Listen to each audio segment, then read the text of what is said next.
IIT Madras BS data science and term statistics covered in one shot. तो इस video में statistics के and term के सारे इंपॉर्टेंट फॉर्मूलाज एंड कॉन्सेप्ट्स पढ़ेंगे। तो वीडियो को एंड तक देखना, चैनल को अभी सब्सक्राइब कर लो एंड लेट्स गेट स्टार्टेड। तो हमने लास्ट वन शॉट में conditional probability and Bayes theorem जैसे कॉन्सेप्ट पढ़े। अब इस वीडियो में हम वीक 9 टू वीक 12 कवर करने वाले हैं। सो स्टार्ट करते हैं अपने पहले कॉन्सेप्ट से, वो है रैंडम वेरिएबल। तो रैंडम वेरिएबल जैसा कि नेम सजेस्ट करता है वैसा ही होता है, यानी कि एक ऐसा वेरिएबल जिसमें कुछ भी वैल्यू आ सकती है। यानी रैंडम वेरिएबल से हम उस सेट ऑफ वैल्यूज की बात करते हैं जो कि एक रैंडम इवेंट में असाइन हो सकती है। रैंडम वेरिएबल के भी दो सब टाइप होते हैं। पहला है डिस्क्रीट, यानी कि वो रैंडम वेरिएबल एक प्रिसाइज वैल्यू लेगा लिमिटेड सेट ऑफ, एंड दूसरा होता है कंटिन्यूअस रैंडम वेरिएबल, यानी कि continuous and infinite number of values होगी। यानी फॉर एग्जांपल 1 to 2 के बीच की वैल्यूज। अब कोई एक डिस्क्रीट वैल्यू को मेंशन नहीं करा जा रहा है, लेकिन 1 to 2 के बीच जो infinite values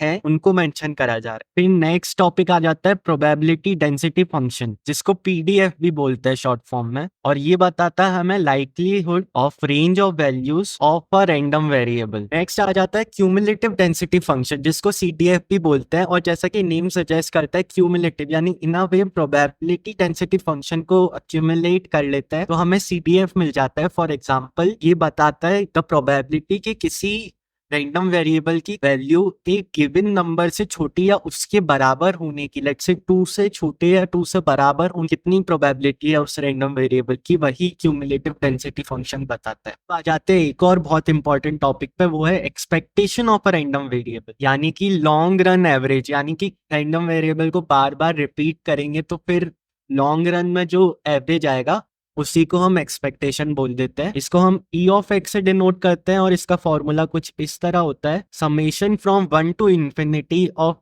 x i into probability of x i which is equal to mu.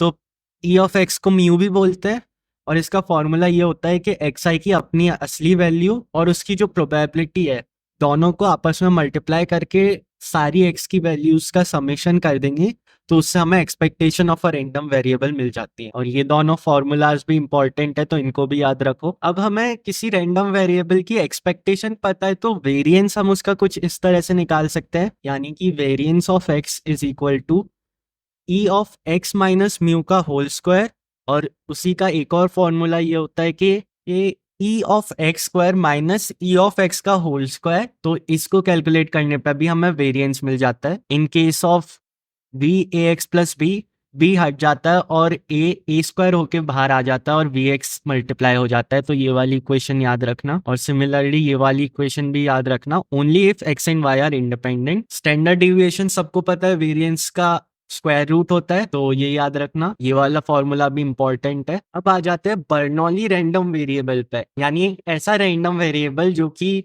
Outcomes of a Bernoulli trial को रिप्रेजेंट करता है। और एक बर्नौली ट्रायल बहुत सिंपल होता है, जिसमें केवल दो ही आउटकम्स हो सकते हैं, या तो 0 या फिर 1। तो expectation of a Bernoulli random variable E x equals to p होती है, और variance of a Bernoulli trial is equal to p into 1 minus p. In by the way ये सारे नोट्स आपको मेरे डिस्कॉर्ड सर्वर पर मिल जाएंगे, which is link in description, और पिन कमेंट में भी होगा डिस्कॉर्ड सर्वर का लिंक, तो उसको ज्वाइन कर लो and you can simply download the notes. बात कर लेते हैं डिस्क्रीट यूनिफॉर्म रैंडम वेरिएबल की।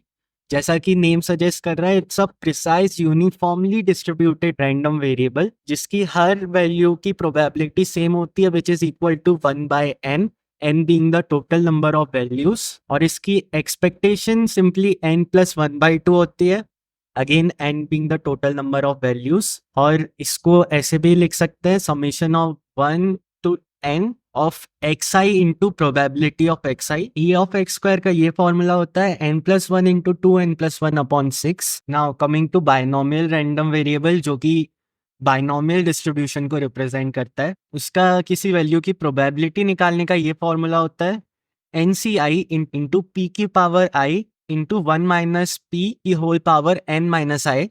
अगेन ये फॉर्मूलाज देखना हेक्टिक लग रहा होगा, but once you will practice the question, और इस जब क्वेश्चंस में डायरेक्टली ये फॉर्मूलाज अप्लाई करोगे तो काफ़ी चीज़ें क्लियर हो जाएंगी। So practicing the questions is very necessary. Expectation of x is equal to np and variance of x is equal to np into 1 minus p. अब आ जाते हैं हम कंटिन्यूअस रैंडम वेरिएबल पे। तो हमें प्रोबेबिलिटी डेंसिटी फंक्शन फाइंड करना होता है कंटिन्यूअस रैंडम वेरिएबल में, जिसको हम ऐसे रिप्रेजेंट करते हैं p of x greater than a and less than b। और इसको कैलकुलेट कुछ इस तरह से किया जाता है by integrating, and in this case integration of fx dx from a to b is used to find the probability density function. और क्यूमुलेटिव डेंसिटी फंक्शन यानी कि CDF, जिसको f ऑफ a से रिप्रेजेंट करते हैं, it is calculated by the integration of fx dx from minus infinity to a, यानी सारी values का इंटीग्रेशन हो गया from minus infinity to a. Continuous random variable का e ऑफ x होता है integration of x into f x d x, और variance का ये फॉर्मूला होता है, नोट कर लेना। अब आ जाता है यूनिफॉर्म कंटिन्यूअस डिस्ट्रीब्यूशन पे। तो उसमें एफ ऑफ एक्स की वैल्यूज कुछ इस तरह से फाइंड करते हैं कि a to b is the range of the continuous distribution। तो अगर x a और b के बीच में लाई करता है तो f of x की वैल्यू 1/b माइनस a हो जाएगी और अदरवाइज 0 हो जाती है। ये इधर फॉर्मूले स्टैंडर्ड यूनिफॉर्म डिस्ट्रीब्यूशन के भी गिवन है, विच इज बिटवीन 0 to 1, और उसका f of x की वैल्यू 1 होती है फिर if x is between 0 to 1, और 0 अदरवाइज हो जाते हैं। इन स्टैंडर्ड यूनिफॉर्म डिस्ट्रीब्यूशन के केस में minus infinity to infinity f x d x is equal to 0 to 1 f x d x is equal to 1, ये याद रखना। अब बात कर लेते हैं cumulative distribution of uniform distribution की। तो again for x in range a to b, अगर x a से छोटा है तो 0 है, और अगर x b से बड़ा है तो 1 है, और अगर x a और b के बीच में लाई करता है तो ये f ऑफ x की वैल्यू होती है x minus a upon b minus a। Expectation of x simply b plus a by 2 हो जाती है, और variance of x b minus a का होल स्क्वायर अपॉन 12 हो जाती है। तो ये सब बेसिकली हमें याद रखना और बाद में अप्लाई करना है। अब हम आ जाते हैं अपने लास्ट टॉपिक पर, जो कि है exponential distribution. So for some greater than 0 f of x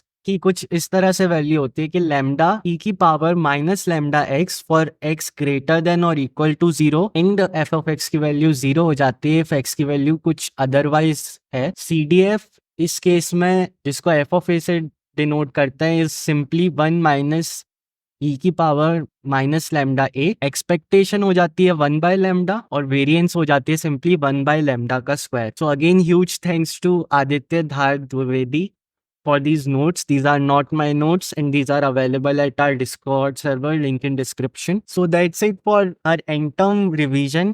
again ये सब्सटीट्यूट नहीं है IIT मद्रास के लेक्चर्स का। एंड टर्म बहुत इंपॉर्टेंट है, उसमें पास होना इंश्योर करने के लिए IIT मद्रास के लेक्चर्स को रेफर करो, जिससे कोई भी आपका टॉपिक नहीं छूटे। इसके थ्रू पास होने की गारंटी नहीं है।